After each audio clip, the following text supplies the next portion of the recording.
Warning. The following show is likely to switch topics faster than a Kardashian switches NBA players in bed. Caution is advised. We surveyed 100 people. Actually, no, just some dudes off the street about JB. And here are the top answers. Number 1, JB. I love JB. Did I say that right? Do I still get my Chick-fil-A gift card? Number 2, who? Number 3, I know JB. He don't know shit. And now he's got a podcast?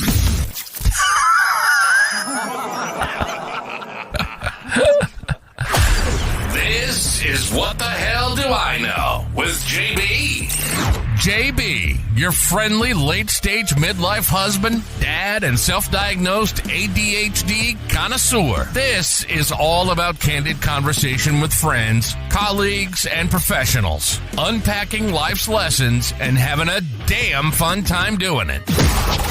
And hey, sometimes we're going to veer off topic. But isn't that what makes life interesting? Let's talk about taking the good parts and leaving the bad. Because life's too short for unnecessary baggage. This is What the Hell Do I Know with JB. And now your host, Jason Becker. All right. Man, that's a great intro. I love it. It's hard for me to change it up. We got some great guests here on the stage. You're going to see, you got some few familiar faces with my man, BMoney and Juice. BMoney, and back in the house. Guest here today with us, BJ Wood. And outside of the studio, we've got McKenzie Chapman, and some of you recognize my good friend Joe from past shows. Joe is there in his blessed living room. Still waiting for Joe to move down here any day now. Any day now, Joe. There are lots of homes for sale coming up. Yes. I know an agent. Yes, there are. True. Listen, I'm super excited. I really appreciate every one of you for listening and liking and commenting. I really appreciate it. It's just like I said, we got a great episode today, but I want to talk about it. The other day, I was on the podcast. I get updates when somebody comments or if there's something going on. You got to stay ahead of it. A lot of trolls. So I got an update that there was a review of our podcast on Apple, which, by the way, they've all been 5 stars. So let's give ourselves a little applause. Yeah, for that, I like that. Right? Nice. Right, for sure. They've all been 5 stars, which I really appreciate. However, what was interesting is that we had this interesting comment that said, the comment said, Juice is not the best poker player. Now, it gave us a 5-star rating. Appreciate the rating. It said, Juice is not the best poker player. So they've seen him play. Yeah. Now, they also went on to say, Cedar Point is the roller coaster capital of the world. So, B, you were right. If you want to throw up all done, day, baby. That's well the place done. BMoney. There he is. I love it. I love it. You did something right for once. So again, hey, I'll take the win. Guys, one of your buddies, Juice, actually put that on there. One of your poker buddies. It had to have been, right? So I think think Juice is playing some late night poker games online or something like that. We don't know where this came from, or maybe it's just I'm actually good online. Maybe it's we don't know. My way better profile's online. really good. Way better online. It could be just somebody's clairvoyant. Yeah. They just know you're not the best poker. I mean, it's not my real name online though. It's an alias. Did you? Well, I don't Juice even know if isn't I your wanna real say name. what it Juice is. an alias too. You mean if you It's Juice go to something jail, you're going to online. have 5 different names? Is that what you're telling Yes, me? correct. Like, here's the body marks. Here's Juice. I told you I have 3 warrants, all right? This county? All in a different name. all live. Are they all live? No. in different states. Different states. I do have one in That's Mississippi, probably. Maybe. I never paid a speeding ticket. Yeah, It's I would like go 20 back years there. ago. Stay here Well, for a little bit. Definitely driven. Well, through. listen, today, though, we've got the drink of the moment. We have an old-fashioned. I want to highlight Chicken Cock Whiskey is the whiskey we're using today. They are our sponsor, but, again, old-fashioned. Listen, cheers, everybody.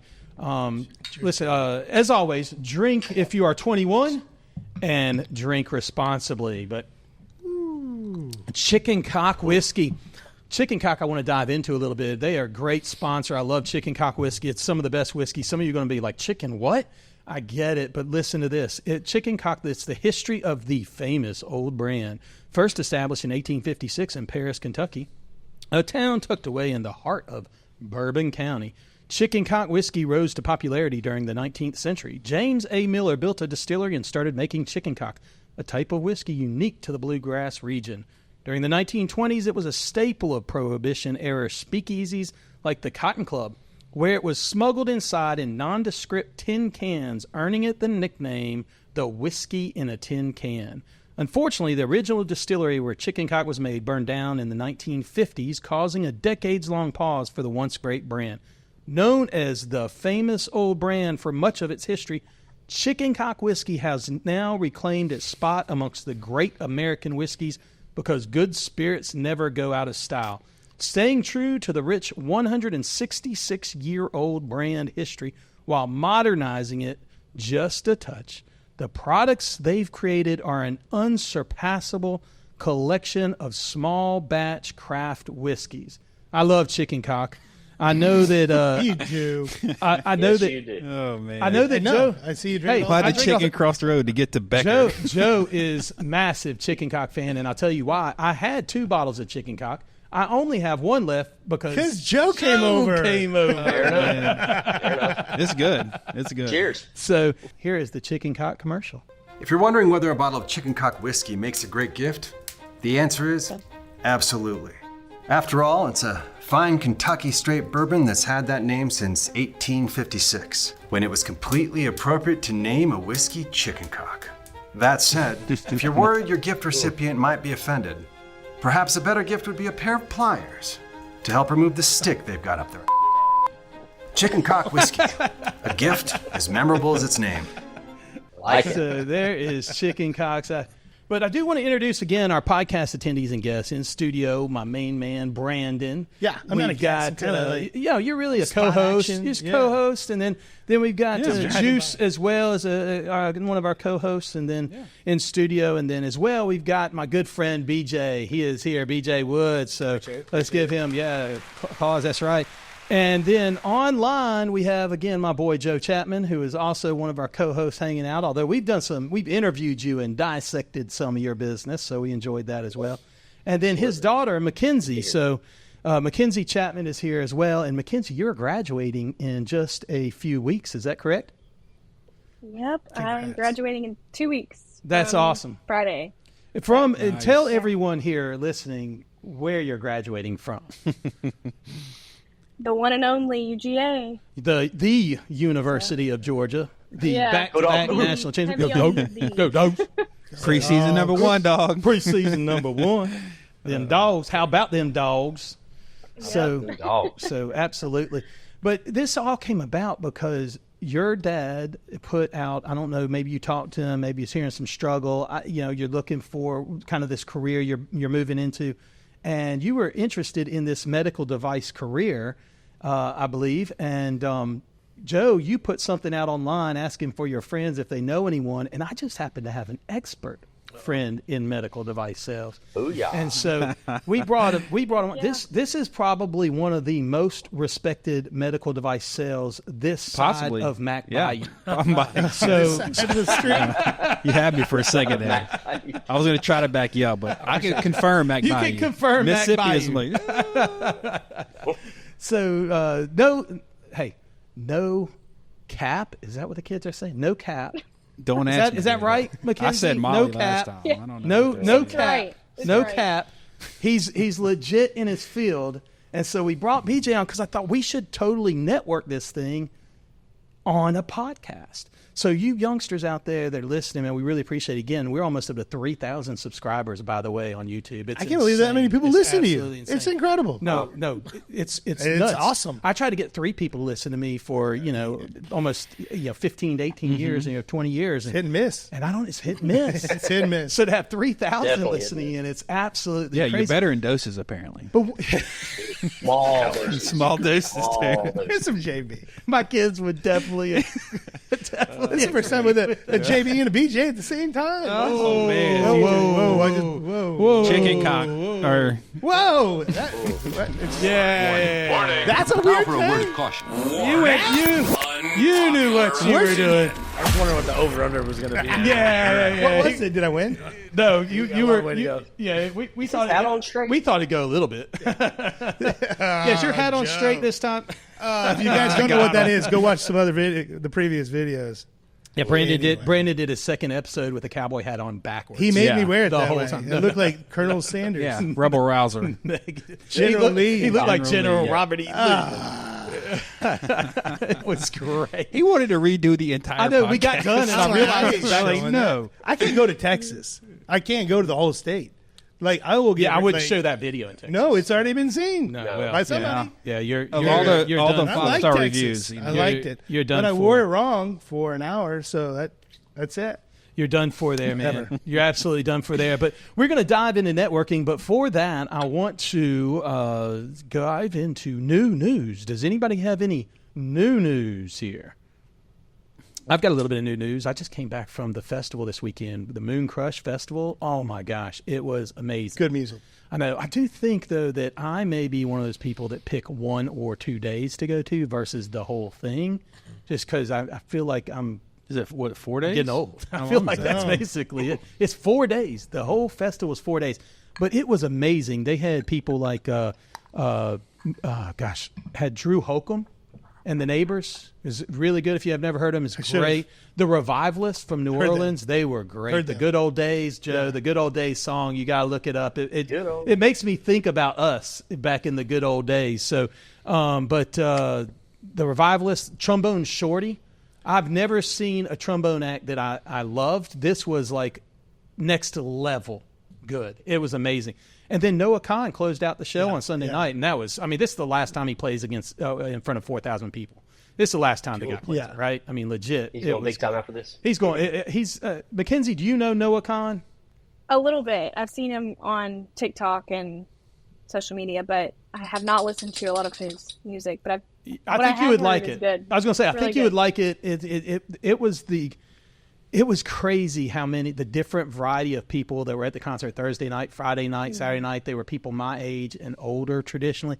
Noah Khan shows up, and these young kids that came in, and when I say young, my kid's age, Mackenzie's age, they came in only for Noah Khan. They were probably the smartest group out of there, right? 7 o'clock show. Right. They let the first 3 acts go. They showed up at 7 o'clock for Noah Khan, and you could feel the energy increase in the festival crowd. It was actually really cool. So, but it was amazing. Had a great time. Had 2 proms too.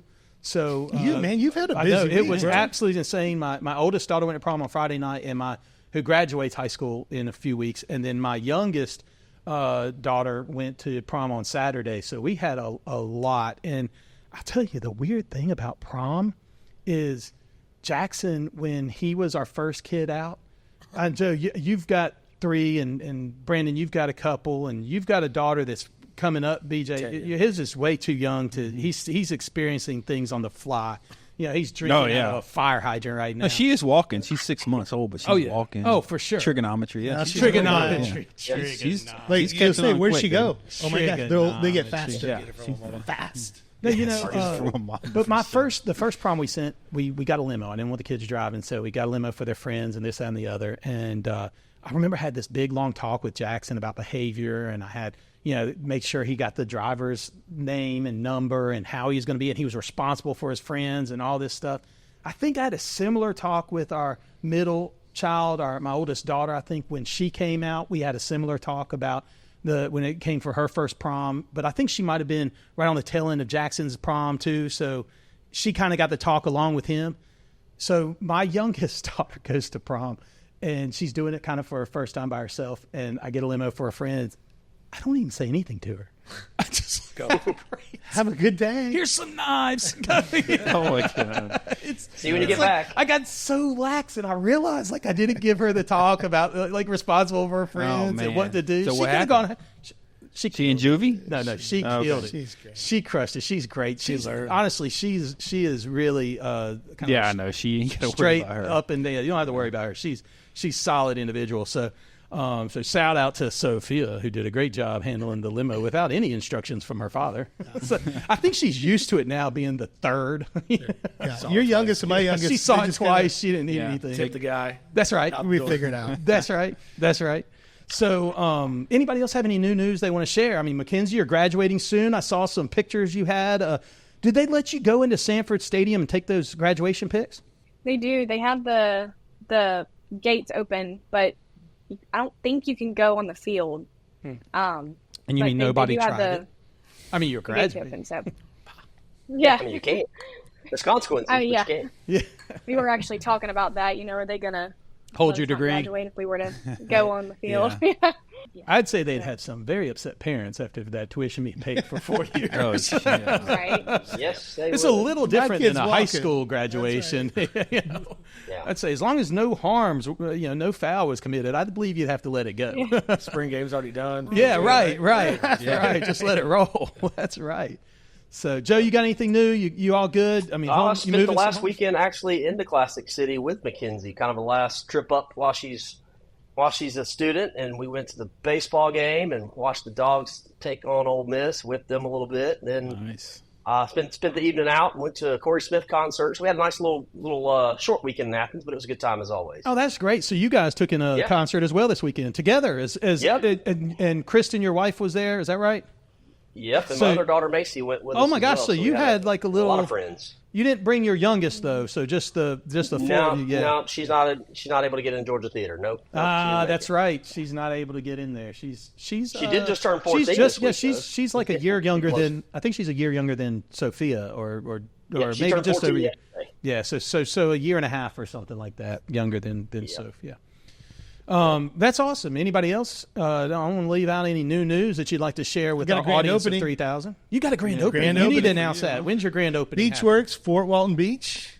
We got the Chamber of Commerce. We're really 4 to 7. Is it May 2nd? May the 2nd. I just got the invite. Yeah. Hey, that's a VIP deal, bro. That was a VIP invite. You get yours, Juice? No. See?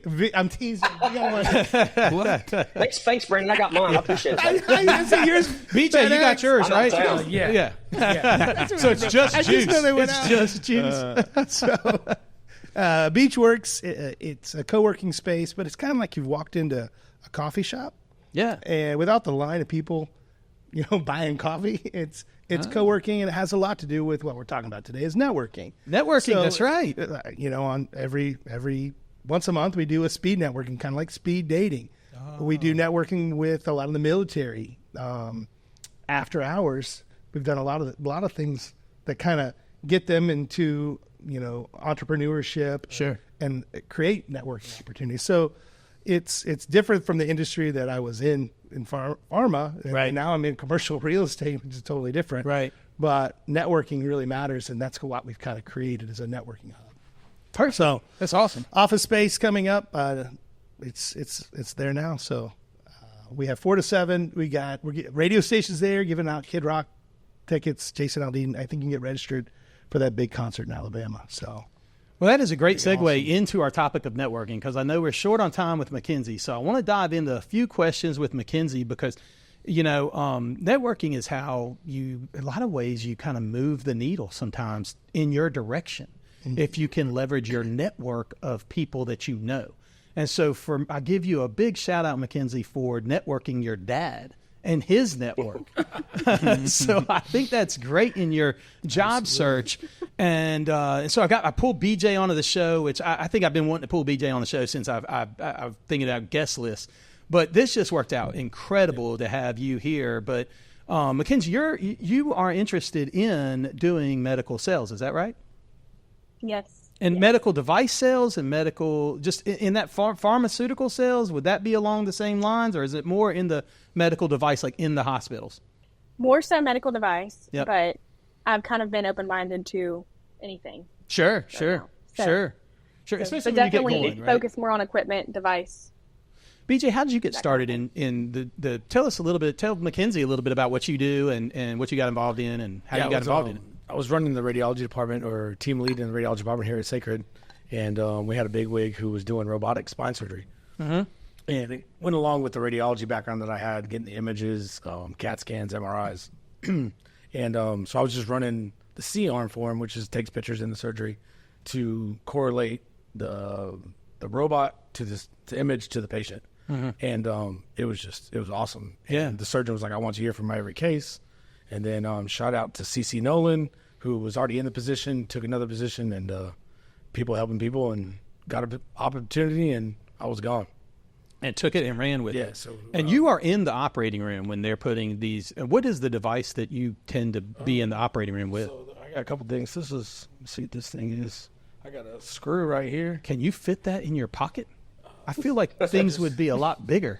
This one just came out of Shaniqua, but I washed it. All right, you saw. Oh my gosh! Damn. So this little screw, That's not a little screw. Where you Not a gonna little put that? screw. Where you put that at? just right in your little back. Dude, look at this. Wow. No kidding. I got some screws in my back, but I don't think Like they're a that grenade big. pen. I think it's an 8.5, 45, 50. Okay. What are we fusing? Like L5 kind of thing? Yeah, L5, S1. Holy smoke! So we have spacers, but yeah, we're in there. We're Yeah. glorified box opener or Making sure it's right, the Correct. product's right, Yep. and everything that's going to go in the body is kind of certified by you. correct. Expiration dates, sizes. If Mackenzie's interested in getting involved in this, what does she need to do? What's the next steps for her? So obviously, what degree are you graduating with? Health promotion and behavior. Okay. So how did you got into the field, or what made you jump into it, thinking about it? I've always been interested in the medical field, healthcare field. And then I worked at Orange Theory Fitness for a little over 3 years, and that was a lot of sales, which I was not familiar with beforehand. And going through the sales training there, and that coupled with wanting to be in the medical field, kind of sparked my interest for medical sales. So they always have like ex-players, college players that have the up and up on getting this position. So in the college, I'm not sure how that works. I got into pharma. It kind of tripped into it, but it was a different time, and they were hiring so many reps at the time. It was almost like an arms race in the early 2000s on pharma. So I came from an IT background. Gotcha. I have a business degree, but basically computer information systems. I liked coding, but it wasn't my thing. I found out early in my career coding was not my thing. My neighbor worked for AstraZeneca, and I got into pharma that way. But it was network. Had I not known her and she not known who I was, she came to me and said, "Will you be interested?" I said, "What are you talking about? I've never really sold anything." But I was so interested in anatomy. Yep. So I studied for a month and went in for the interview and got the job. I love pharma. Did it almost 20 years. I'm glad with the new commercial real estate thing, but I do miss the relationships. Yeah, that's right. The relationships are the best part It goes a with long your way. doctors, Yeah. and that they trust you and you're on call all the time, Yeah, ready for them. You guys used to have beepers. I remember all you guys had the scrubs on, and I would go talk to docs, and I was like, had a man, beeper for a different those device reason, guys are. You had the beeper. Yeah, I know, right? But they had a beeper back in the day. Yeah. I had to go to the OR. Yeah.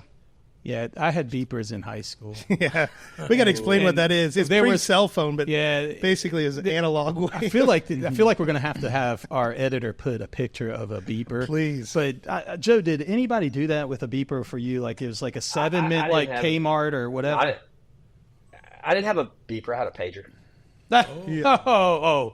Listen to that one. Did yours slide out of a holster? Yeah, you could turn it upside down and make it safe. You could make it say things. Yeah, that was. I used to have different codes, and if you had a code, going, it was always the thing to do. It was like pre-LOL. We had numbers, and the numbers meant certain. We had to be smart. Yeah, and so put the parents words could. together. It's so weird. I can't A remember beeper. the pager code for Circle K, but when you got that, Right. that message, it's basically like we're meeting at Circle K because we didn't have the whole phone thing. You just shot that text out. All right, what even a text? I guess it was just a beeper message, and it said It was. meet at Circle K. So the days of pagers, Yeah. thank God they're gone. One day we'll say the days of cell phones. What's the next thing? Yeah, Yeah. that's right. So, did you when you? It sounds like we might need to have a resume sent around, huh, Mackenzie? Did you do a resume? Right. I did. I actually started a resume back in high school. Yeah, They had us do that in high school, but I actually last semester was in a capstone class for the degree, and we were required to work on the resume throughout the semester.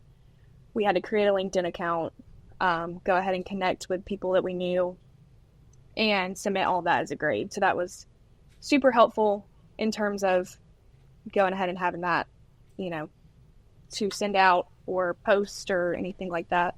That's what I was going to say. I recommend connecting with BJ. He sounds like a good connection. Yes. Yeah. I mean, LinkedIn's huge, right? They get, those headhunters that find somebody with a good resume or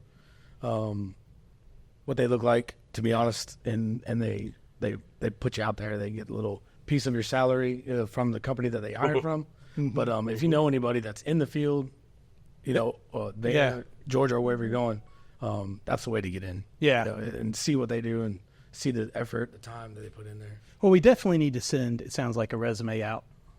Send it over. Get your dad. Let me get your resume. I don't know, Joe, if you took this class at Georgia, but I took a class that was a resume class at Georgia, and it was kind of preparing you for how to do a resume. And I remember one of the only things I remembered is they felt like they needed to be one page. Yeah. And then all the important stuff should be on the left side of the page, because it was, if you could fold it in half, that guy would take it to the restroom with them. And so it was like That's right. all your important stuff needed to be all on the left side. That was the idea. So like if you're bold pointing, because they're looking at what your position is. I mean, once you get into all the sentences of the 3 things you did there, nobody really cares. They've checked out. So they want to see, like, okay, you had this job, how long? What was a position? And that's really all they're looking for. So all your important stuff on the left side of the page. It's changed now. Has it when I was a changed hiring now? DM, Yeah. So I was a manager in the Midwest in the pharma world. I wasn't in the device world, but I knew a lot of those guys and gals. But when I was hiring, I checked LinkedIn, Instagram, Facebook. I wanted to see kind of who this person was presenting to the world. I didn't know this person, but what were you presenting to the world with whatever you were trying to do? And is that somebody I need on my team? And that was almost as important as the resume. What are you putting out as your image? Right. And that matters, because the same, your customers are going to look that up. So who you're going to work with, really, I think it really matters what you put out there. Cautionary tale, because if you're walking into the professional ranks, they want to see how pro you are. So I don't know if that goes anywhere, but I think that goes along with networking, right, Brandon? It totally is. It's not just LinkedIn. From you that's a friend of a friend is probably a better in than, hey, this is a random that I see from my stack of 37. I would have never got the job. That's right. Right. On paper, I would have never got the job. Right. Yeah. if you didn't see me work in the OR and see what I was able to do to read those CT images, to know the protocols for that, no way. Well, McKenzie, I know you've got to run, as we have probably taken up a little bit of your extra time there, so I apologize. I really appreciate you helping to be here. One of the things I did want to say is you're definitely going to get me your resume, so get it to your dad or send it over, DM me, whatever we need to do. But We're on the beach. You can ride around with me. We can come figure out. something Absolutely. Yeah. When you come down Go here, ride with come on them. down here. You can stay. You can stay here, or we get you. This place We'll get is you terrible. get a place set for you. We'll get You don't want to Places stay here, to bro. stay. There's a worse places in Destin. As we were But looking at the ocean. We'll get you taken care of, and and get you connected with BJ. Ride around, see what you like, see what's going on, get your resume out there, see what we can do. I think that's great. I hope you've gotten some advice in here, a little bit of where to go. I know you've already on the job hunt though. Aside from getting your dad to send out a shout out, he was telling me you've traveled and gone to places and job interviews and different things like that. So I know you got a lot of feelers out there, and you're trying to look at what city you want to land in. So I know that's what's unique to me, by the way, is her job search is not just when Joe and I were coming up, and maybe even you guys, it was kind of in your area, Right. It is. right? I mean, we were in local, Athens. You might go to Atlanta. You might venture back to your hometown. But it would like to say, I'm going to get a job in Arizona. But you could totally do that now. LinkedIn recruiter. 100%. You have so you got to many be willing ways to get into in it. that industry. Yeah. If you're willing to relocate, that's where you can really, really go, and you really learn. Yeah. You really learn outside. So you're not there forever, Right. But if you're willing to relocate, and I think You can find those soft spots in that think market people you're are looking more for. willing to if do you're- that. Yeah, if you're willing to travel, which I know you're looking outside of Atlanta, right, McKenzie? There's some cities you're looking up outside of there. Yeah. Our company's out of Been Marietta. into Tampa, Jacksonville, Orlando. By the way, he said his company's out of Marietta. Yep. So right Oh, there, wow. Okay. right not that far away. And if you so- mention what the hell do I know, Yeah. on LinkedIn, you have no idea where it's going to take. You don't know I what was you about to say, you never you know. don't you never know what's going to happen You're gonna then have for your own. sure. Right. For He asked me sure. to be on your show. Absolutely. By the way, Joe, we got kind of some of our first jobs were from networking. I mean, I think back to First Baptist Church, Jonesboro, FBCJ. We were the day camp counselor. I don't even know if you could call this a job. They put you in charge of kids really. back in the day? They put us. I mean, 2 summers in a row. Joe and I were the the day camp counselors for this summer camp, and we played we got paid such good money at this church to do four square. I mean, we were like the four. We didn't ever let up on the kids. We ruled the four. No, kickball. I mean, we did. How long did it last? Oh man, you talk about faking out a 7-year-old. Oh my gosh, it's the best when you think that you're going to go one square and you go to the other one. It's you got a lot of fun, didn't you? You're just winning. You're just winning. Not losing any of the kids, that's for sure. But we did. We had a great job. But I mean, Joe's mom worked at the church, and so I think through her, and then my parents were fairly involved, and my mother was for sure. And so we kind of knew the children's minister there and got these great. I mean, they were great summer gigs. Joe. Fantastic. They were incredible summer gigs because it wasn't work. I framed houses. You suck. I know. I played Foursquare and kickball. You suck. And winning. Yeah. You were winning the whole time.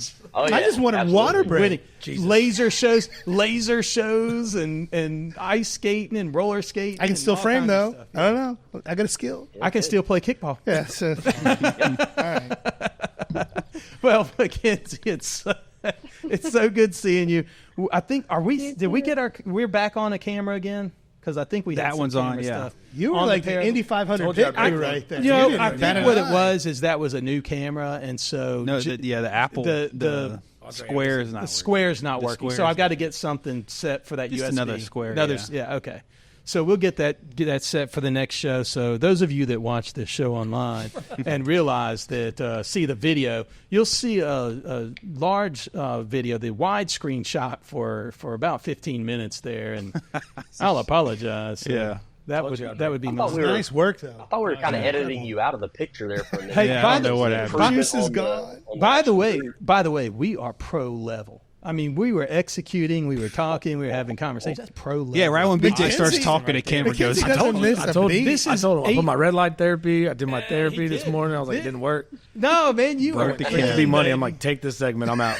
This is episode 8. It's pro level. We could have this house fall down and we would still be recording. That is we are not talking. We're going to keep talking. We're going to keep talking.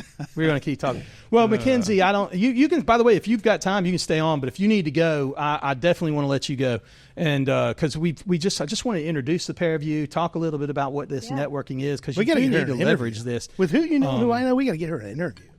Oh yeah, it's easy. Hey, we will. We're going to get the resume. We're going to set up. I'll send it over. By the way, I'll send it over. Absolutely, send it over, McKenzie. We look forward to it. Good luck with everything you're doing. We're so excited for you and what you're doing. Thank you. Congrats again on the graduation from the greatest university in the world, the University of Georgia. It's a good one. Thank you. Go Dogs. Thanks for having me. Y'all take care. Go Dogs. Bye. Go Dogs. See you, McKenzie. Bye. Love you. Yeah, man. So this. Love you, Joe. Love you, Joe. Oh, yeah. Sorry. That was Joe, I love you. Blessed. Be blessed, Joe. So what's interesting here is I do want to dive in, because one of the things I want to say, and McKenzie's not one of these, but we all know the people that do this, that you can over leverage your networking, relationships. Yep. It happens all the time. Think about this. We all know the people that over leverage too much, but here are some GoFundMes. Some GoFundMe stuff that I think is pretty good. So number one. So this lady here, that chick had a beaver. Is she's got several beavers. Is that a neighborhood horse? This lady here was perfect. This lady here, she actually was on a GoFundMe to erase this bad decision. She was aiming for $800. By the way, she got more than 1,000. Okay. So she got more than 1,000. Sometimes it works. Now, number two here. This lady here is number 2 on the list. This lady here wanted, this was a fund to send a woman around the world for spiritual healing. She wanted 10,000. 10 grand. 10 grand. Somehow she got 1,200. By the way, $1,200. She's not going as far as she wanted. $1,200. Ways to go. $55. Well, I know, but I think at the end of it, she got $1,200.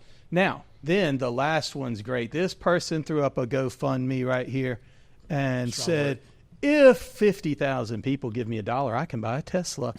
Got $25 for it. He got 25 people gave him $1. People gave him $1. I think that was maybe that was just one $25 bill, $25 from Elon Musk.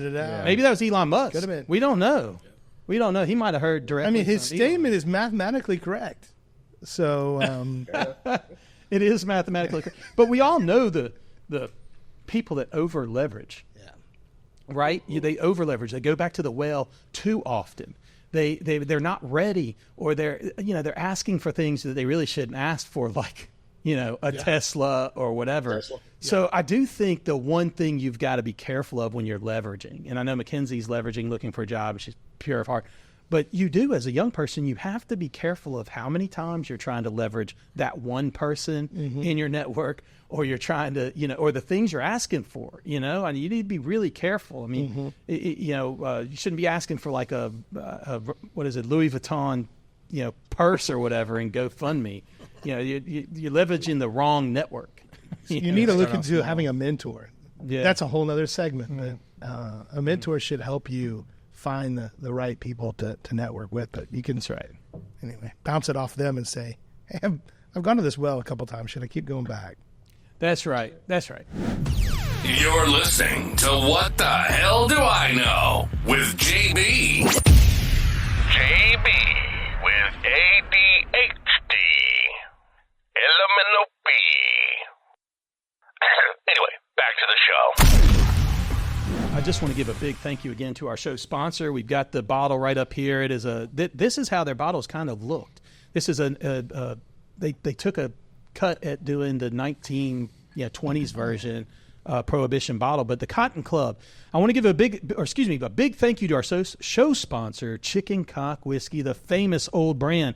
The Cotton Club, located in Harlem at 142 or 142nd Street. 142nd Street, yeah. 142nd Street is probably how you say that. 142nd Street and Lenox Avenue. By the way, Chicken Cock's going to love how I butchered this.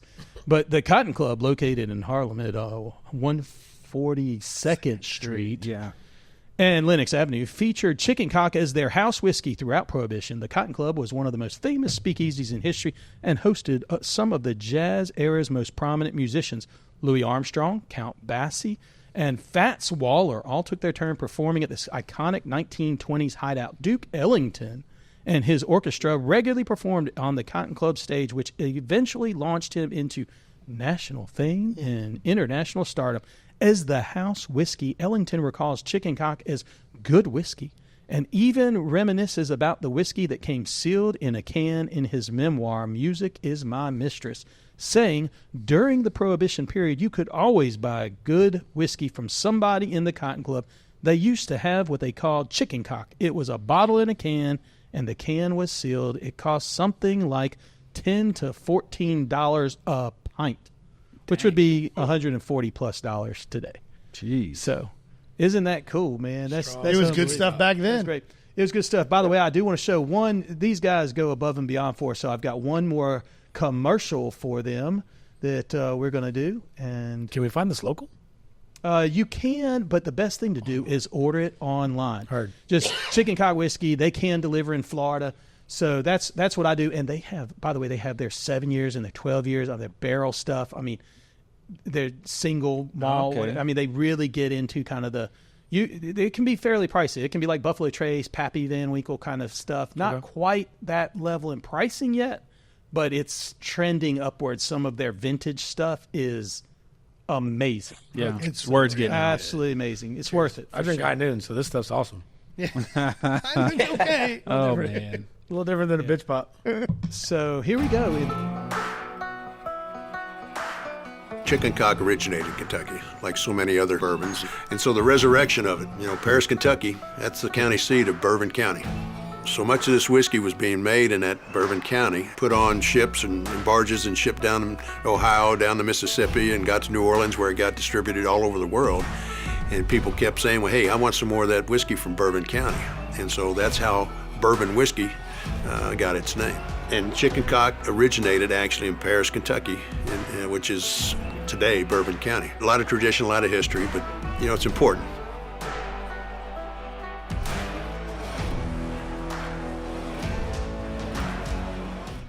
It is good whiskey. That is good whiskey. It is good. I need a refill. I think you're supposed to sip it, Juice. I know. It's going to be a problem in a You got little a bit. hole in your You got a young glass. one. Well, I like the this chicken wire on the bottle. Oh, it's Yes. Yeah, it's pretty It's cool. really cool. chicken wire loop. Yeah. I think we have gotten through that commercial, but again, thank you so much to Chicken Cock. You should check them out. Go online. That is a great plug, BJ. Go online, chickencockwhiskey.com. Check them out. You can order online. You can get whole barrels sent to your house for sure. can get a barrel I of think you can get a barrel of barrel. chicken cock. I want to make that happen. Their founder Marty, and I know a Marty, send these people a barrel. Yeah, can you get it? We by need to the go. They have That'll a be tasting. grand They- opening?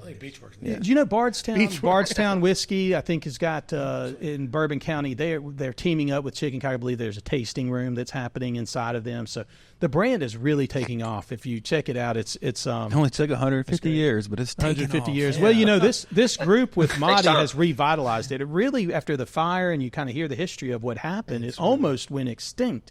It was Sir Winston Churchill's favorite. Oh, it's bourbon. freaking good. Yeah, it's amazing. I've never had it, and it's really good. Amazing, I'm shocked. absolutely amazing. What? I wouldn't bring you junk, man. Come on. No, of course not. JB, Come don't. No, Come on. What does he But, do? but what the hell do I know? What does he do?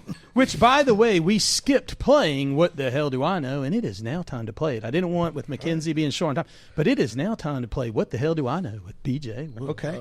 And so we're going to give you a series of go. questions, and I'm going to put the clock on, series of questions in rapid succession. So you're going to put you on the hot seat. We're going to go. It's going to be about 7 questions. It's all PG. Your answers could be whatever they want to be. I can't control you. I can control me. Just breathe. So The questions Breathe are through PG. The answers here we go. are. Clock is on. Close eyes. Clock is on. What was your first car? GMC Jimmy was worse. BJ Wood had a Jimmy. That's bad. That's bad. Damn, I remember those. Wow. You are from Cali originally, California, West Coast. What do you miss most from California? The food. Oh, my dad. Sorry, Dad. Love you. My dad. That's great. Good catch. Good catch. Good catch. We're getting hungry here. Looking at your crystal ball into the future, when are the Raiders going to win the Super Bowl? Before I die. Okay. That's fair. I like. That's what I think. Fourth question. Before Dallas. Fourth question. Did you consider this last question kind of dirty from me? Which one? The Raiders Super Bowl deal. No. Okay. All right. Good. We're good. All right. So number 5, our friend Norm hangs out with us on Fridays. My wife and I. Yes. On Friday nights. So shout out to Norm. After our date night, we stop off the craft bar. We have an after dinner drink. I always see our mutual friend Norm for a nightcap. What is his favorite song that is played on Friday nights for between the pair of us? I do not know the song. I just know when you're on the DJ. Is what he tells me. He said JB was on the DJ. It's in Living in Color by Jamie Johnson. He loves that he song. loves Jamie Johnson. Absolutely. He saw loves him Jamie at Johnson. That's a great Grand Ole song. Opry. Oh, really? Yeah, And then when he got inducted, totally surprised. It was amazing. Oh, that's great. Number 6, most famous person you have met. Ooh, goodness gracious. A couple of episodes ago, I think Jaden Smith was turned out. So let's see if you can do somebody better than Jaden Smith. Obviously, Emil Lagasse, but everybody's met him. yeah, down here. Oh, man. You can pass. Football player? I'm tons. Oh yeah, yeah. We can pass. 7. Last time you went to the beach with a towel, chair, feet in the sand. 1998 when I moved here. I know, right? Why is that? What's Great wrong with us? Mercy. Great. We all been live working. in Thank you, Joe. paradise. so bad. And we It's go so to work. bad. So, yes, It's that's- always working. It's so bad. It's we just never get to go The there. Marina Never. Beach counts. the Marina Beach count? Yeah, the Marina the Beach. Does the Beach Marina Bowl. Beach count? Got sand. My daughter watches this. Never mind. Celebrity. Come on, let's go. Who is it? That's great. Man, dude, I met What's the Battier at Baytown that's Ranch. I met all the Raiders 2 years ago. That's right. You went out to Jacksonville, Went right? to Jacksonville. Me and Norm found the hotel. Okay. Stayed at the hotel together. You took your daughter, right? Oh, that last year we did. We lost that Yeah. game. Devontae Adams. That's She right. took a good picture of Devontae Adams. That's right. There you go. That one. Yeah. Okay. We'll go with Devontae Adams. I'm in. Great job, by the way, on the hot seat. It's not easy to try to come up with those questions right away. So you did good. A little bit. I was like, I got to be ready. But no, you did. You did good. You did great. Dude, you did great. I've never done it, but I'll never do it. I just kind of hang right here in the seat. Right here. And so smile. So we're going to also have our quote of the day by Tay Tay. Okay. This comes from a new song of hers, and it says, "All that time you were throwing punches, I was building something, and I couldn't wait to show you it was real." That is from her song "Thank You, Amy," which her followers will realize was a dish track, definitely. Diss track? Right? A diss track on Kim Kardashian. Amazing. Right?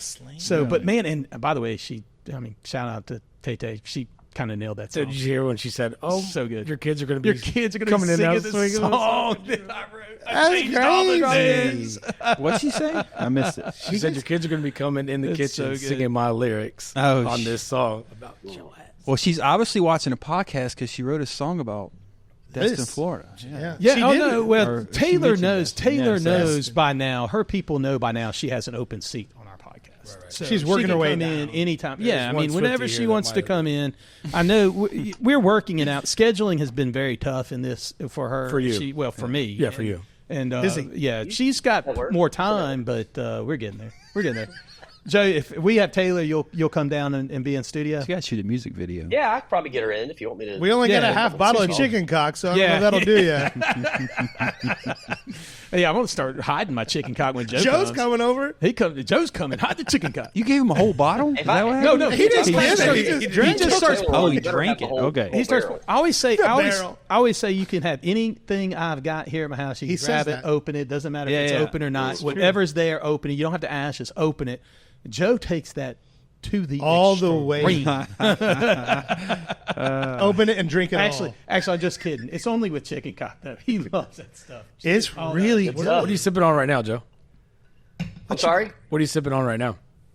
This is just a regular beer. He switched out. You had an old fashioned though, correct? No, I didn't have an old fashioned. No. It's tough. It's tough. It did look like it earlier. It did. It's tough when you're not in studio, to have the same drink, because my wife makes them really good. So That is a better cocktail than I'll get in Vegas. 100%. And Vegas makes 100%. really good cocktails. 100%. Sounds like an invite. All right. Okay. Come on, Come Joe. on, Joe. It's a big town. Joe, we come on. We going, baby. I said that a few episodes. So by the time you hear this episode, we'll have to come back from Vegas. So after seeing JT, so I'm really excited about it. But I love Justin Timberlake. Anyway, Hey, I got a question for BJ real quick. yes, please. What part of California? Riverside? Okay. So that's between Corona and LA, sort of, Yeah. give or take. Riverside County, Corona, yeah. Yeah, I used to work at Ontario Airport a good bit, so very Where we familiar with fly Riverside. into, yeah. There you go. Yeah, awesome. Yeah. How about that, brother? Small one. Small world. What were you doing there? I worked for Delta back in the day, used some networking, got a job, and that was one of my cities. And so I was in and out of Ontario a good bit, and then up in Oakland a little bit. So I got I like the Raiders a little bit too. So that's a good connection. Yeah. Well, they're now the Vegas Raiders. They got Zamir White, Yes, dog. they are. Vegas Zamir White. What? Zamir White. That's why we Yeah, did Josh he's going to. Jacobs. By the way, I really want to he's- go. And they're gonna next draft time you're somebody. going, you got to let me know because Danielle and I both want to go to the new stadium. That Yeah, that looks Allegiant awesome. Stadium Well, you're looks going amazing. Oh, yeah. Yeah, but it's not Yeah, football yeah, season, so yeah. I'd really want to go back during You can football probably season. tour. Stay at the Mandalay Bay. They say there's a problem with the opposing crowds tend to have more fans than the home team just because Vegas is so much fun. It's an incredible. Like if you've got a destination you're going to go see your team play away, it's Vegas, right? right. I mean, it's 100% Vegas. Yep. Nashville, New Orleans. Nashville would be another one. Vegas New Orleans number would be there, one, but yeah. Vegas has still got to be number one. I mean, the food, the entertainment, I mean, the game. It's Everything. It's everything wrapped up into it. Yeah, we went to the Thursday night game against Chargers when we scored 63 points. Right. It was amazing. Right. Well, By the way, I think Juice and I had on over under how long it would take for you to talk about the Raiders on the podcast. You brought it up. Yeah, though. he I did. brought it up. I brought it up. He was ringing it. He's brought it up. I was like, I win. I know. Didn't even bring, I was like, It's an inside-out sweatshirt. I know that. it's always on. Raiders great. Nation. That's great. That's We got to great. give him a Zamir White jersey, though. That'd be dope. Oh, Zamir White would be great. Yeah. for sure. So, BMoney and I got new custom jackets the other day. This guy from Indiana came in. He tailored. It makes me look real good. This guy and his partners. I saw the photo. They man, tailor. Joe. They get off your shoulder. I mean, they make this right. They make all the suits for like your college basketball coaches. Your Heisman Trophy winners, some Oscar Michael Penix. games. Michael Penix Jr. made his for the draft. I mean, they make these suits, but I mean, I'm telling you, they come in and tailor down everything for you. And so our suits just came in the other day, and I mean, sweet threads. Made in Italy. I love it. Really made in Italy. And just the way they do everything, and then they special buttons in different colors, and their little accents on the jacket is really what kind of sparks it. I'm super, super excited about it. But what I thought was interesting while we were doing that, and your wife said it down there, she said that down here in Florida, that people ask when they go to ask for your ID, people show two forms. They show their driver's license and their realtor's card. You're a realtor. Right? Here's my but BJ, you are a realtor here. I am as well. So it's not just medical device. I mean, you're like a jack of all trades, man. I'm Raiders fan. Yep. You're a medical device salesperson, and you're a realtor. Mm-hmm. I mean, that's like two truths and a lie somewhere in there. I feel like. Which one? But I mean, which one? It can't be them all. Yeah, I mean, That's it pays the amazing. bills. Yeah, you do. I love that. I love learning about something new, and then I get bored with it, and then I want to go learn something else. Yeah. So I commission do have checks my are real nice. estate license Yeah, and Brandon's a and my realtor? insurance license. Got both during COVID. What else are you going to do? I just watched a lot of information. We'll sell something to you, buddy. No, I wanted to know more about each industry, so might as well start. Well, I mean, when you look at it, you've got your real estate license. You've got your real estate license. Joe's got his real estate license. I mean, it's insane. My wife's got a real estate license. I mean, it's crazy how many. Your wife's got a real estate license. She had a sale this week. It's wonderful. That's great. Oh, that's good. Yeah, Nice. huge. Well done. Yeah. Good job, Crystal. That's great. BMoney. Yeah, absolutely. Or Crystal Money. But Crystal how Money. can people find you? Because it's what Buy with BJ, right? Buy with BJ in Burnt Pond. Buy with BJ. Buy with BJ. Yeah. Preferable. You and Literally Crystal in gotta Burnt work. Pond. Preferable on the water. No, I got to close it on Burnt Pond on Friday. Really? Congratulations. Nice work. That's great. So I Beautiful. sell to my surgeons in the OR or there you anybody go. that's in the hospital. That's great. So I got a man. little niche and Using that network. That's awesome. Yeah. Exactly, Joe. Using that. Nice segue, Joe. Great job, Joe. That's great, Definitely man. blessed. No, and you've been down here for a minute now. You came, like I said, from California, but when did you come this way? 98. 1998. All right, you've been that here. was right after I had been just graduated high school in 95. Hit that button. I graduated. Which one? Which one? The laughter one? But no, I mean, so you came down here. What kind of shock was it to come from California to because it's You can afford stuff here, though. Dude, I was people fighting see every all day. the really nice things we have, and it's gotten bigger. But this is really just L.A. Well, yeah, it's I mean, the so other Lower L.A. Alabama. Lower Alabama. Well, I didn't know that, right? Yeah, you didn't know that. They were throwing up LA signs. I was too. Yeah. We were fighting. No, so like my dad's white, my mom's white, my stepmother is Mexican. So Okay. Mexicans in Southern California is everywhere. Okay. So I Grew up around that culture, Correct. then. The Latino culture. right Okay. play basketball. Okay. And, coming out here with, can I say white people? No, no. Look, I'm a white Alabama. person. I feel like white kinda people's right. good. But no, yeah, I see what you're I'm a It was, tan. it was a big shock. I mean, No. I'm actually Native American Indian, but That's partly, what it's- partly Cherokee, baby. Questionable. Cherokee you can tell Choctaw. by the hair. He's also a lot of things. I am. We're not going to say everything, though. But yeah, it was tough. It was a big adjustment, slower pace. Yeah. I didn't know what racism was until I moved out here. Interesting. It was nice to learn. It's the diversity Nice to down learn. here. Well, I mean, the diversity of cultures and- it Yeah. is something that you need to know Didn't know what it because was. acceptance and understanding and seeing the other side of things. It doesn't down here. It can be the locally, and although we're getting more diverse as it's grown, as people continue to move in here, it does get more diverse. But when you stick inside one shell, everybody thinks only one way. Group think. Right? That's And why so- networking is so important. You need perspectives. Different people. Sorry, but it was Nice. too easy. I You like kinda it. No, lobbed it's up great. and- It was great. It was great. But you need different perspectives in your life because groupthink will kill you. It becomes a By the mob way- mentality. Brilliant. Man, I Let's all rarely write ever that get that down. one. That's a Sounds good one. That was a good done. one, Brandon. I'm done. That's a good one. Need to take notes on that one for sure. That's really good. networking is really important, and I know it's super important for a job search, but it's also important for getting I thought I put myself on mute. I thought I put it on mute, but evidently I've got my computer. I guess my text messages are coming in. Juice over here texting folks behind my back. His phone's on the floor. Oh no! It's going to go off. It is. It's a poker group. Oh, now we're gonna. It's going to be. By the way, BJ has been invited to poker multiple times, but he doesn't know. I've been invited. I can't play these guys. We play right now. It has been here for a month now. We've got a guy that's having his house kind of redone, and he knows T-Mac probably. T-Mac, yeah. So we've moved it to the back porch, and I put a felt deal over the table, and we've been playing poker when it's nice, just outside in the backyard. It's great. I've had a run of bad weeks, by the way, a real run of bad weeks, although I did work myself up into 4th place. And last Monday, it was double points. And so I got double points, right, Juice? No, it wasn't.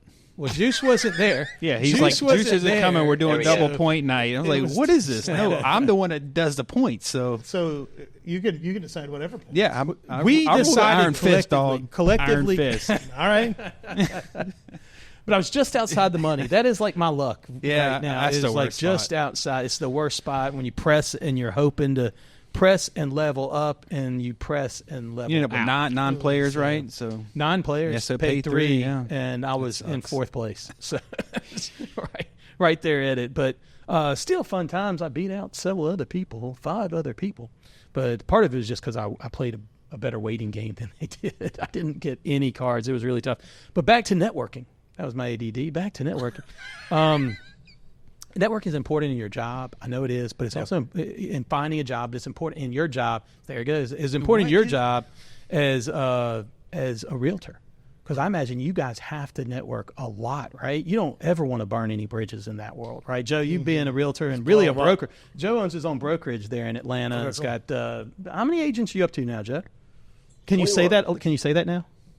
Yeah, 21 agents. Nice. 21. Blackjack, baby. Yeah, that's right. Blackjack. Yeah. So 20, but at any rate, you don't ever want to burn any bridges, right? You want it because you don't know when it's going to come back, when you need that network of that pocket listing or, I mean, tell me a little bit about that. I mean, I just blow the bridges up. I don't burn them. Because if we're going to do it, we're going to just. You're just going to do it right. Cut the ways. You're going to be friends or you're not going to ever talk again. I mean, dude. So I get, you're half-time real estate. You don't know what you're talking about. You know. Okay, well, this house sucks. You shouldn't buy it. This is why. And they kind of just look at me and like, well, shit, I like you. And then we keep going.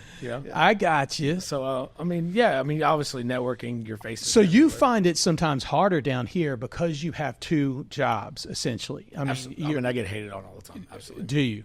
Because you're not seen maybe as legit? Yeah, because it's my second profession, right? And I'm like I'm not a listing agent, right? Okay, so you're bringing buyers to that. I would like Joe. Wouldn't you like to work with an agent that full time works with buyers? Absolutely, 100%. That's amazing. You got the listings. Well, here's BJ, and so BJ Joe. We will definitely be exchanging numbers. Yes, for sure. I mean, I'm in the OR, and these people are looking to flip. Buy a condo. That's right. I got upward docs that want portfolio loans. Yeah. Bigger stuff like that. So I already have the network. Right. I don't have time for a listing. And I'm going to be honest with you. I mean, if it's a $3 million listing, maybe I could. You can go to a few showings. Yeah. But I like being the buyer. I like to learn from the house. I like to learn from the people. That's the networking side of me. Sure.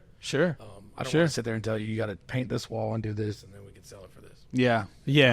Yeah, no, that's easier. That's got to be. We can start a fight, or who works harder, buyers or listing agents. Yeah, for sure. I've been on both ends. Yeah. Crystal has. It's work on both ends. Amen. Yeah. Joe, you're a big you try not to burn bridges, right? Because you just don't know when it's going to come back to help you, right? No, you're 100% right, and it's tough. Well, probably like BJ said, I'm sure he's come across some jerk real estate people that, maybe down what he's doing because they're saying you do it part time. It's like, well, if you're proficient, it really doesn't matter. Right. And I'll be frank. A lot of our agents are part time. They've got other professions or other jobs, and as long as they're proficient and they're working with people they know, like, and trust, which is the whole networking, then they take care of their own, and that works out well. So I definitely don't burn a bridge, even though sometimes real estate can be tension, tension, emotional, but it doesn't have to be. It can be emotional, especially residential. It's just emotional. Commercial, not so much. My commercial stuff's much more numbers. Well, it's got residential stuff. It's got to be really emotional now. Emotional. I mean, I felt the emotion when we were selling our last house. I felt the emotions a little bit more. I tend to be. I believe. I tend to be pretty level-headed. But you do take. It's not so much you take it personal, but you do get tied into it, and the emotions come out because of everything that house is costing you to hold, or the opportunities that you're losing as you're kind of chasing this really tough market down. Because it was so good it was so good, right? And so I imagine that emotional side of things is becoming to be harder and harder. Are you seeing that too, Joseph? I lost you there. I'm sorry. I lost you there. No, I know. It cut out just for a second. It came right back in. We just had probably a week. Monetaries, right? It can be. We were just saying it's getting emotional as the market has been trending down. People are getting pressed harder. They're thinking about missed opportunity. They're thinking about the closing costs. They're thinking about things dragging on more and more and more. And so I think that it probably takes a more tender touch, right, as an agent these days, I'm guessing. Joe, do you find that way? Yeah, I think that's fair enough. I mean, there's always emotions. Typically sellers feel like their property's worth more and buyers feel like it's worth less, and somewhere in between there is hopefully a happy median. And in this market, this market you can't. There's less buyers and more sellers, so those people thinking different is happening less and less because you've got sellers that are just sitting there. Mm-hmm. Going, where is the buyer? Where is the showing? So I was just agreeing with you. Yeah, you've got homes that are for a period of time there it was rush in, buy anything you can get your hands on, and it's a feast. And then now buyers are a little more discerning, and they're also paying twice what they would have paid, and the house pricing has not really come down. We're not seeing values drop. Yep. You might see them. Might see some price reductions, but they're usually just coming back in line. So you're not really changing anything from the buyer side. I'm sure it's a big rate difference. Yeah. Well, we don't. None of us have a crystal ball either, so we don't know when things will kind of turn back around in real estate. But one thing I do know is it will. It always, it will. Yeah. There's always a down. There's always a up. It's cyclical. Always. It always turns back around. I mean, there's if you look back in the 80s, if you look back in the 90s, housing costs were higher. But I can tell you, if you are interested in buying real estate, or you are looking for a property, and you do have the ability to do it, traditionally now's the time to buy. Because now's always the time to buy. 5 years from now, it will be more expensive. Exactly. Well, I think we got another year, and then. But I'm saying 5 years. Maybe so, but I'm just saying in general, and I say now, meaning if it was 6 months from now, you're telling me when's the time to buy, I would say now. Now, if you have the ability to do it and you can do it, once you get in the game, you can start actually building equity. You can start building wealth.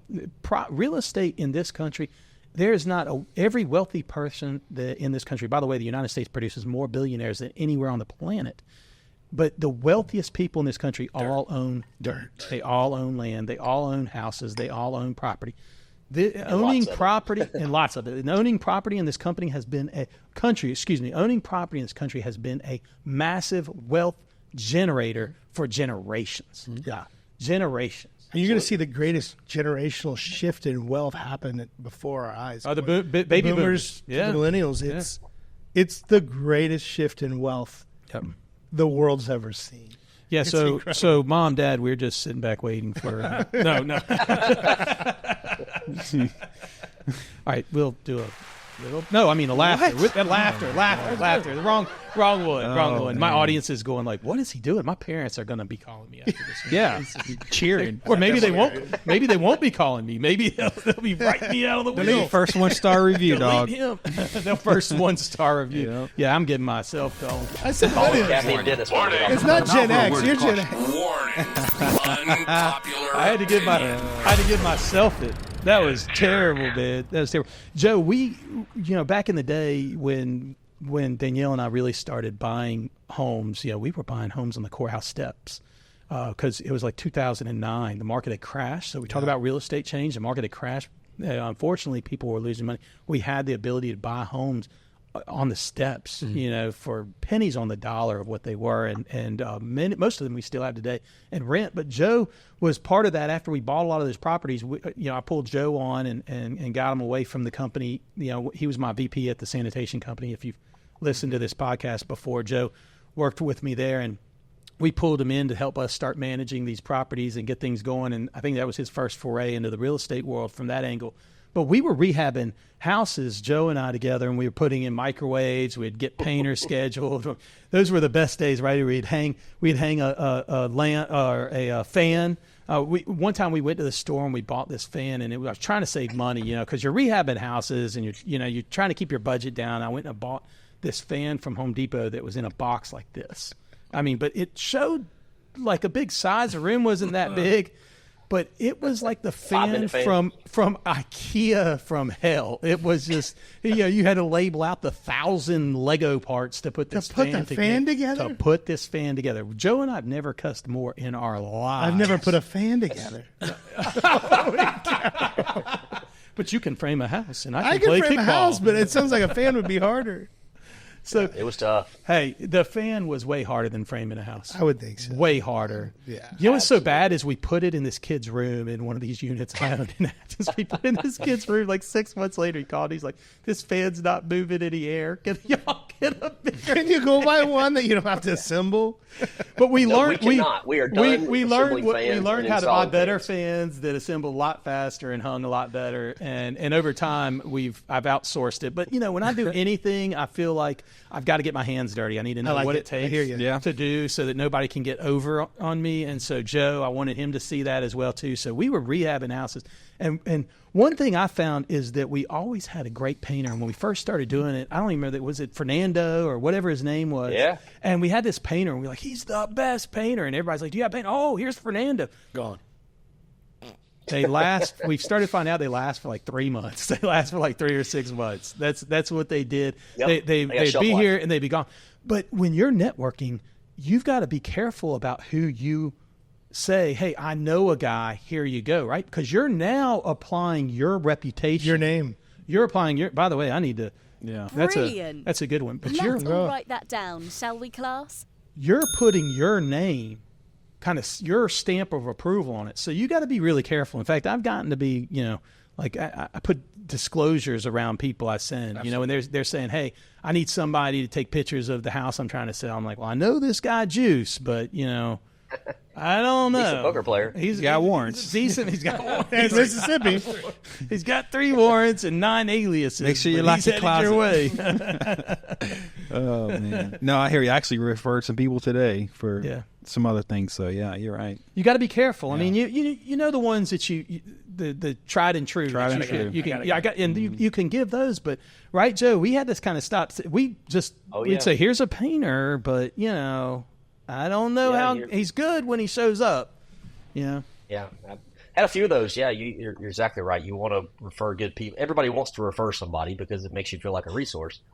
You keep a good vendor list and all those things, but you're 100% right. It's important if you put your name on it and you follow up and make sure those people do what they say, because that turns around and ends up being business for you or opportunity. Well, and when you're selling houses or with the buyer buying homes, the seller a lot of times has things together, but you've got your buyers are asking you like different, right? They're calling you after the sale like, hey, who's the landscaper? Who do you know, pool guy?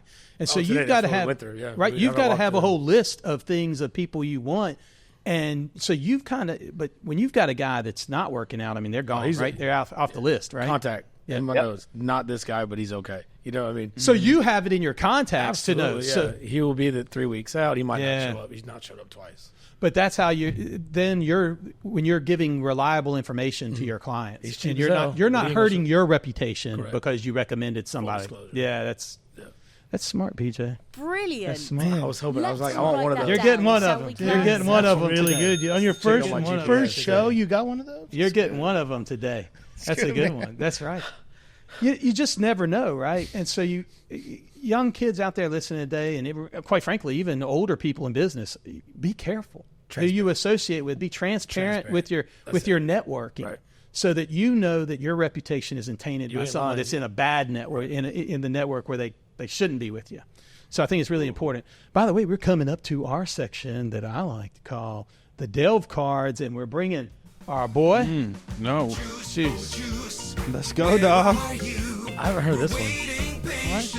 What? Yeah. Guru. Solve the fight. Oh, yeah. Poker, that's right.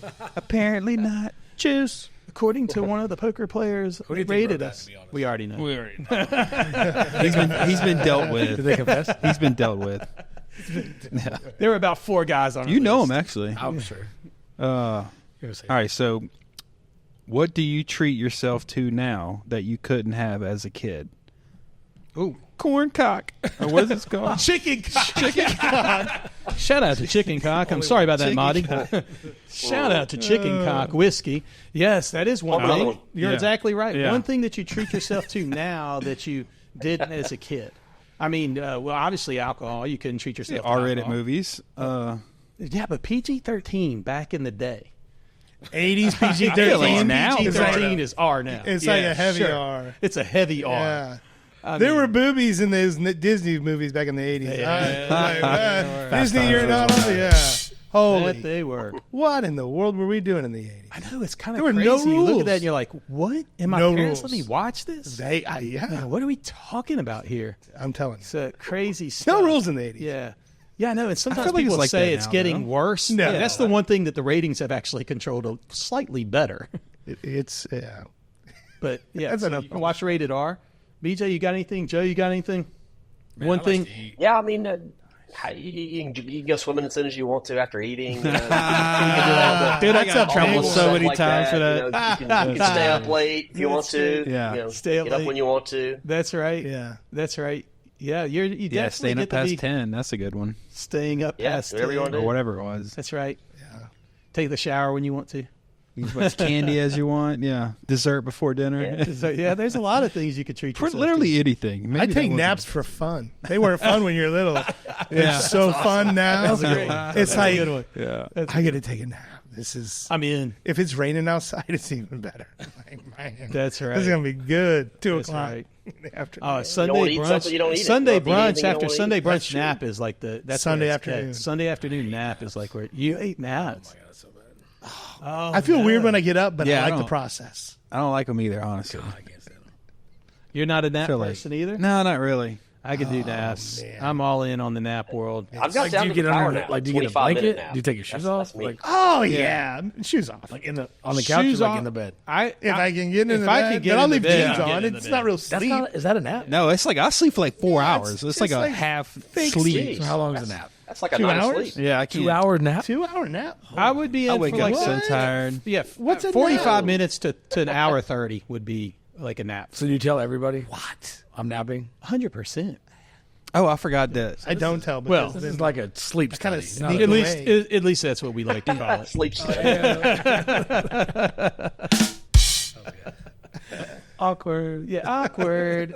So that, hey, we'll segue right into this. Man, it's been so much fun, by the way, having you on the show, BJ. And Joe, again, Joe. give a shout out to, again, another shout out to McKenzie, but please tell her, send her all our love. We really appreciate having her on the show.